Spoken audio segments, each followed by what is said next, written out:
All right, so on Nearpod, if you could just enter in this code right here, 6 letters. It's always letters. It's never numbers. It's easier for your lower level kids. Okay, and I know a lot of you are using this for your very first time. It's a wonderful program because you can control them. You can use it with the itty bitty babies, and you can go all the way up to you adults. Everybody in? This code will stay up as you're doing your lesson. For any of those friends that get logged out quickly, they can log right back in and it'll be on whatever screen that you are on. Okay? All right, so today we're going to be talking about sight words and their importance in your classroom. Thumbs up if you feel they are important to your everyday content.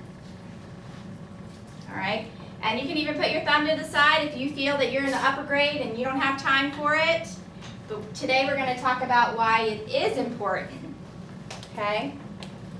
So, and if you watch and follow along your screens, you now see that I am the gatekeeper, I'm the key holder to going through this program, the Nearpod.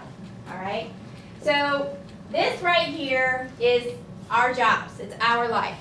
Okay? Once you learn to read, you will be forever free. Think about those students in your classroom that are lower level. You can directly relate their grades, their behaviors, to not being able to read. We are asking them to do the highest level questions when they're on the lowest level.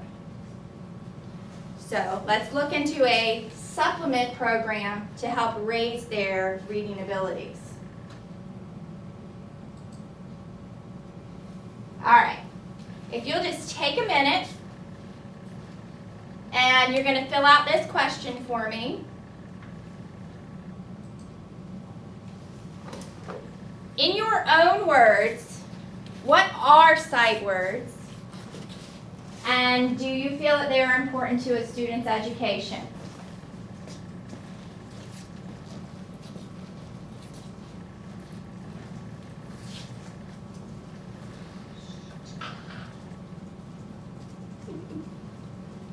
I'm not used to quick typers. Great job, guys. Nice job typing. And you can control this time. You can not put it in at all if you wanted to. I like to have the visual timer for my friends because if not, they like to type jokes and things that are inappropriate.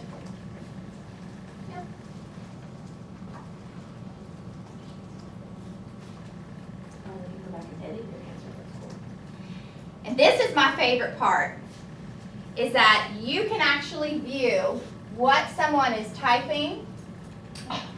You can get, oh, our time ran out. That's okay, because we can still discuss it. So words should be great. So I can actually take this and share this. Did it go to your screens? That's awesome. So we can, as we're going along, I can say, oh, I love the response from Curry. This is so good for you guys. Let's take a look at it. It also is a great way for you to get rid of those students that chose not so appropriate things.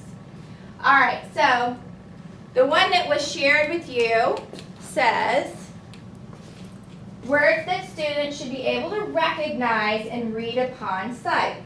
Yes, they are essential. These words make up most of their vocabularies and their sentences. Yes, right on. Great job. But here's where we can provide feedback to the students, because we all know feedback is important. This screen right here, it's one of the easiest slides to make, but it gives you so many opportunities to give that instant feedback and then get rid of the ones that, made the poor choices in what they were commenting.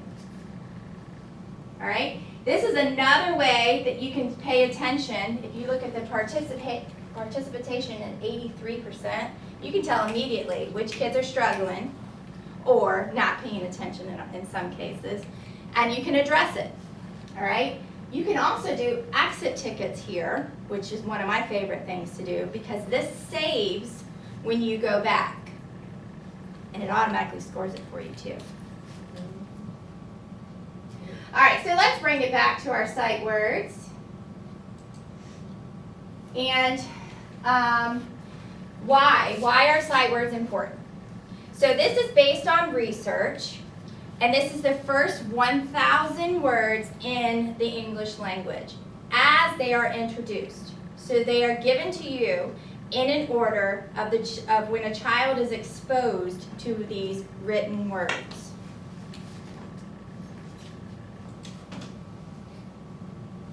Fry's research found 25 words make up approximately 1/3 of all published text. 100 words comprise approximately 50% of all the words found in the publication. 300 words make up approximately 65% of all written material. It is recommended that the first 100 words, considered the most frequently occurred in the English language, should be mastered in grade 1. The second 100 words should be mastered in grade 2. The third 100 words should be mastered in grade 3. The remaining list, words 301 to 1,000, should be mastered in grades 4 through 5. All right, this is another added benefit to the Nearpod program. You can instantly enter read alouds, and you can also choose which students are going to have that on their device. And you can give them the headphones, perfect for our IEP accommodations. All right, so basically the research is saying that by 4th and 5th grade, your students should have mastered by sight 1,000 words. Now, in our school, we have gone through and we've actually gotten a baseline on all of our students. And let's go over those results.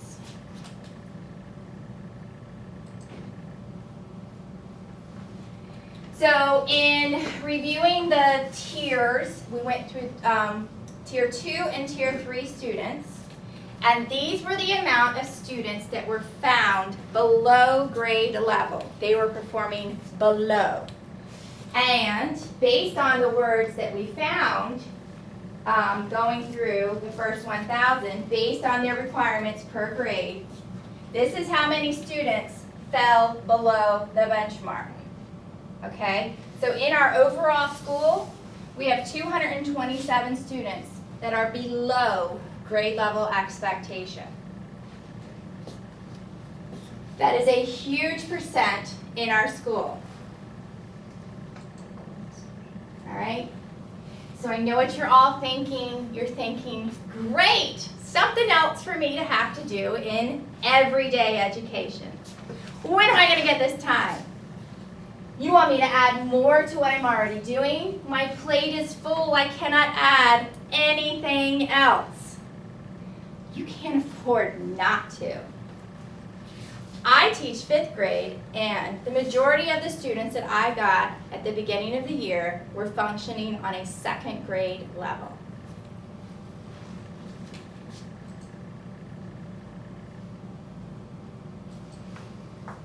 So having read all of this data, what is something we can do to bridge the gaps for all of the grade levels?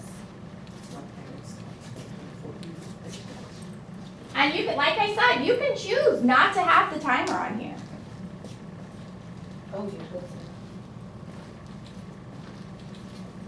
So I gave you choices of nothing, move on.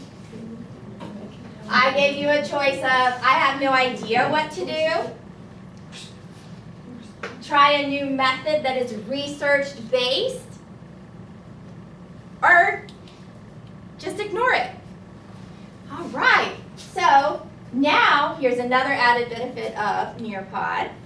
When you do a multiple choice question, you can see immediately where the majority of your answers are. All right, and yes, it gives you the pie graph. And look, immediately you can see this person chose the correct answer. Oh, this person just chose not to participate. Great job! All right, so it lets you know where your students are, all right, and how they did. A lot of times, I will add this tidbit, I turn off the projector because once they start answering, the students pick up, oh, C's the right answer. So I usually turn off the projector when there's multiple questions, like for an exit ticket, and then I turn it back on when they're ready. All right, and then here's another instant feedback. On your screens, you now have the correct result, all right? And it'll say that you chose the right answer and how many of your peers chose the right answer as well. This is great formative data for you to go back and readdress this particular question. All right, this is a great question. What is discrete trial training or errorless learning? I just want to hear your thoughts. If you have no idea, say, I have no idea. Has anyone heard of this? No, but errorless learning to me would be the teacher just giving them the answers. Okay, so you think errorless learning would be teacher giving them the answers? Okay. Are we supposed to be writing? Sure. The kids love this one. It looks like texting. You can like your peers' response. Okay? You can even share the great things your students are doing on social media. You can share via an email. Can they can go outside of these tabs though? No. Like, if they were to open another tab, Yes. it would kick them out of Nearpod? You're right. Yes, it would kick them, not kick them out, but they can I need access. to go edit mine. That's another reason why I like to use the timer, Yeah. because using the timer limits their time that they can do it. How do you go back and edit? Go back and edit. I was doing homophones today, look how I spelled now. Images. Can you back out of here? You were doing homophones today. I was. Nice job. But you know, this is indicative of what your students are going to do. Don't worry about your spelling because, oh, she was able to correct it. That's good. Thanks for letting me know. Just put a second first. But what happens is, Check that one out. That's funny. nice job. So you see your students, if you don't put a timer on here, your students can go to the tab mark and get an answer or an image in this case and reply. That has it on the bottom. Look. Who is that? Oh, is that, Down by that 250. That's what I clicked on. oh, nice. And then it gives you a Google search when you go in. Oh, I love that. So you could look, they could look up. Wow, I'm learning something too. Thank you. So did you hear what she said? You can No. go here and it takes you directly to Google. So if you wanted to do like a research question with your students, like if you're working on your PBAs right now and you wanted to go to a research question, put your question here, give them those 5 minutes to look it up, and then you can monitor what they're doing whole class. That's good. All right, so back to what is discrete trial training and errorless learning. All right, if you break this down, this is what your students should be doing every day, 5 days a week for 30 minutes. So it's broken down into the actual work, and that's 10 minutes, and then you get the actual play for 20 minutes. All right? There's 2 parts, and one of them obviously involves data because you know it's all about that data. All right? So let's break it down by steps. All right? So in discrete trial training or errorless learning, it has also been called, this is your first step. You are to let the child see the word and say the word. All right? So the child sees the word on a flashcard and says the word while underlining it with their finger. It is very important that they are also moving something so that they're also getting how a word is formed from beginning to end, okay? They're also getting that concept of word because they are moving their fingers, they're touching the word, okay? So, and this teacher was really, she took it a step further and she themed it with Halloween, putting it in with spiders, and the students are able to connect a little bit more. All right. Step 2 is they need to spell it. They are to say the word, spell out the words, and then read the letters, and then read the word again. When you are doing this, you are sticking this into their brain because you are using multimodalities. You are using the kinesthetic part, the auditory part is coming out of their own mouth, okay, and then the reading, the visual part.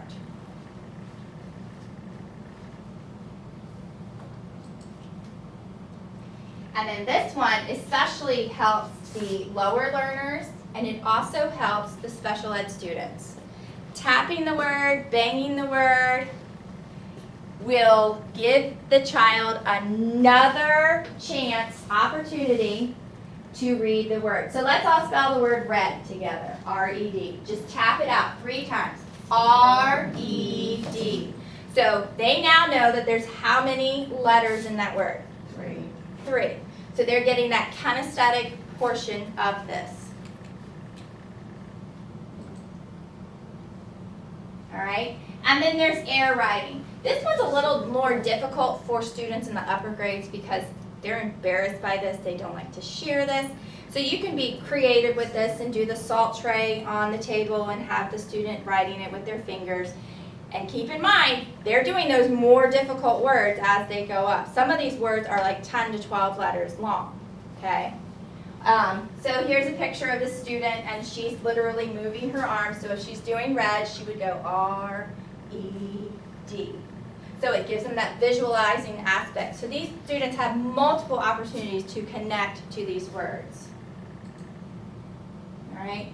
Then there's table writing. Again, if you want to get creative with this, then you can do the salt. You can do the, I've seen where teachers have done the snow, the shaving cream. Yes, that's always fun. Your room smells manly.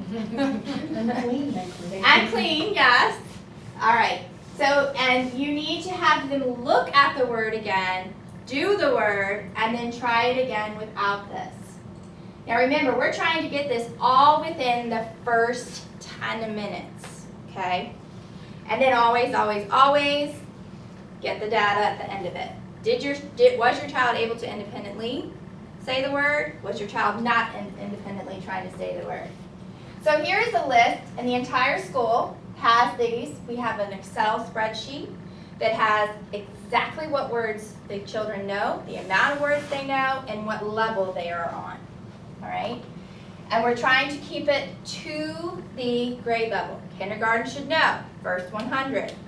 First grade should know the second 100, and on up. So each grade and each classroom has their tier 1 and 2 or tier 2 and 3 students in a folder by the tier that they're in. They're color coded. All right? And these were the words that they were tested on by just giving the flashcards, so we knew exactly where the student is or is not. All right? And this data is very beneficial because the words that they don't know, their first set of 10, these are the words that you're doing the 10-minute instruction with. Okay? Are we marking if they know it in that box or don't know it? First trial. There is no prompting when you're taking the data. When they don't know a word, that's when it's marked. So if there's no marks, they know that one. Right. If they're blank, then they know it. Okay? And these folders get thicker and thicker and thicker because we end up with 10 sheets. All right, now it's on to the fun, the learning, the engagement piece of this. Now you've had the students do the pointing to, the saying, the tapping. The older the students are, quicker it's going to go, so you can add in more words with it, okay? So now we're gonna go to these last 20 minutes of this. And it's the fun part. I truly love this part. And the kids don't even know. This is the arrowless part of when they are working on these words. You are safe. They are safe. They don't have to worry about making mistakes. You're going to prompt them. You're going to protect them. But you're also mixing in words that you know they know because you have taken the data. And so they're going to feel confident because they know some of the words, but not all of the words. That's the discrete trial training and the errorless part. So here are some examples of stuff that is available to all of you. It will be laminated. It will be purchased for you to use in your classroom. There is going to be a 30-minute block for all of you to do exactly as we stated here. So you will have the physical part for them to do. You will have flashcards based on the grade level. Each classroom is getting a set of 5. It's up to you if you want to make the cards to send home for the parents to work on. Everybody's going to be getting this wonderful slap in the words. Every child loves this game, but watch out that they're not slapping each other or you. Right.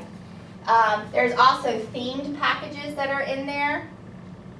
And I'm getting ready to show you the sight word file folder that has everything you could ever want. And then this is an example of the actual games and apps that you will have access to. All right? Get those from home. So in Google Drive, there is an actual Sight Word Squad folder, and there are several free things. Print them. You know, if you want to use the page protectors so you can reuse them over and over, you can print them on cardstock, or you can request them to be done because it will be available for purchase of all materials. All right. There's also sight word recognition. When your student is mastering an entire 100 level, give them a reward. That's a big accomplishment, especially for those tier 3 babies. All right, there is bingo games. There's also blend and digraph words.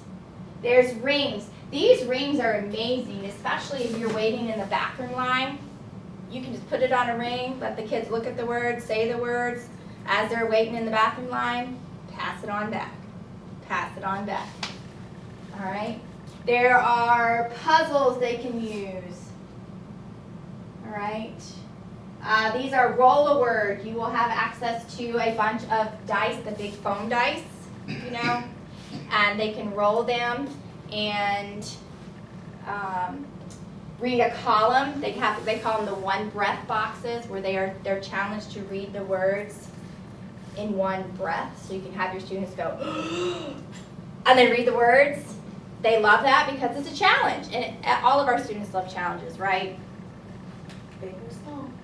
All right, then there is these word wheels. These are really cute because they're only seeing one word at a time versus seeing a whole plethora of words laid out in front of them or a list. And they like to actually manipulate it and have it roll around. And then I think you flip it over and there's other words on the back of it. All right. There is I have, who has. This is a great, if you have a whole group of kids that are functioning about on the same level, you can just sit at your table and play this game.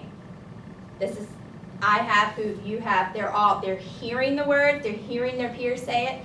If your student does not say the word, read them the word. Let them say the word. They're going to get that 3 times practicing of the word. All right, so here's some themed ones.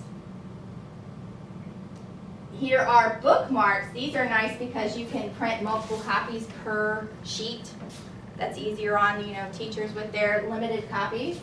Here's another roll-a-word game, and it actually has phrases, sight word phrases in there based on their level.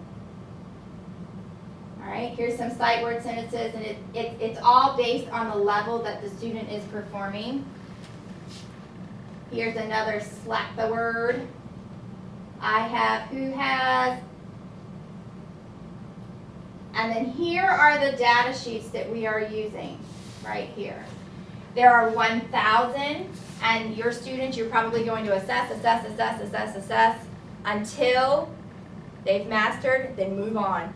Go to the next level. When they get to that 1,000, they're out of the sight word squad. You're done with data, the students are done, they've mastered it. For the lower levels, if your student reaches, like say for kindergarten, if your student reaches that 100 words and you want to move on with that student, go for it.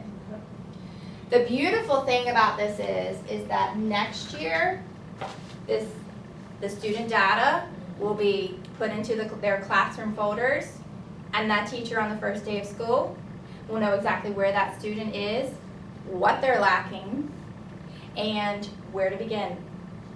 All right? All right. So I've given you all of these suggestions. And here are some great references, some sites you can go visit. I got the majority of this stuff from there. This site right here actually has videos of the lessons if you wanted to see them in action. And it also offers lots of advice for common mistakes that happen with a child. And they stress. Have the child point to the word when you introduce it. That instant connection goes to the word, and they're also learning multiple skills in one. Okay. Anybody have any questions? Anybody want to see their class's data? Yeah. Yes. Would this fit in a guided reading, or is this in addition? How do we make this work with our shared reading and guided reading already? Awesome question. It's going to be a part of your reading. It's going to be a structured part of stations. So you're going to have that 10 minutes with it. And this is something your assistants can do. This is something the reading specialist can do. If your child is super low, if your child is needing extra assistance, you can just hand this to the reading specialist and they will know exactly what to do. Anybody working with your students will know exactly what to do.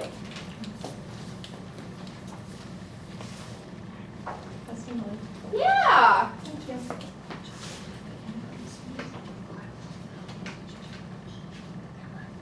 Has anybody used this before in their classrooms? Not this program, no. Did any of you learn this in the importance of this in your programs? Yes and no. Thank you. And Ms. Carnes, did you want to see your room? Oh, yes.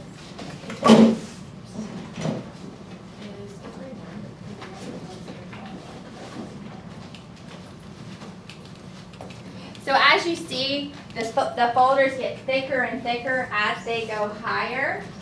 But the nice thing about this is you can see exactly when the child had a disconnect, or I guess we could say lack of instruction in their reading of or working with sight words. And remember, 65% of written language has these words in it. These are tears from the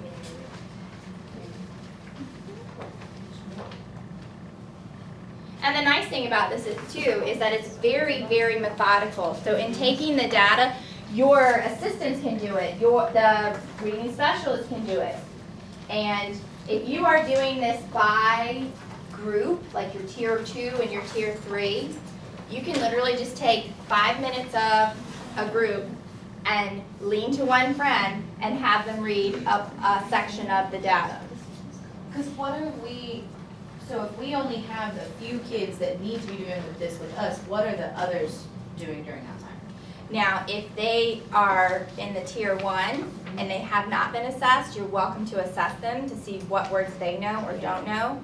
Or you can push vocabulary words with those students. Content level vocabulary words with them will always be beneficial.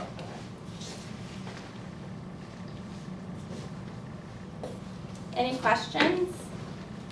How can we get the parents on board to I love that. make a great connection with homeschool? An awesome connection I do, or it has been suggested, is that you put them on a ring, the words that you're currently working on, and send them home. And you can even say, I'm working on these words with a student. Your student is only at 50 words. By the end of the year, they need to be at 100. They will have a goal with the student. They will know exactly where they need to be. And those materials can be provided. If you need the rings, if you need the cardstock, if you need it laminated, it's all a part of the grant money, and it will be supported.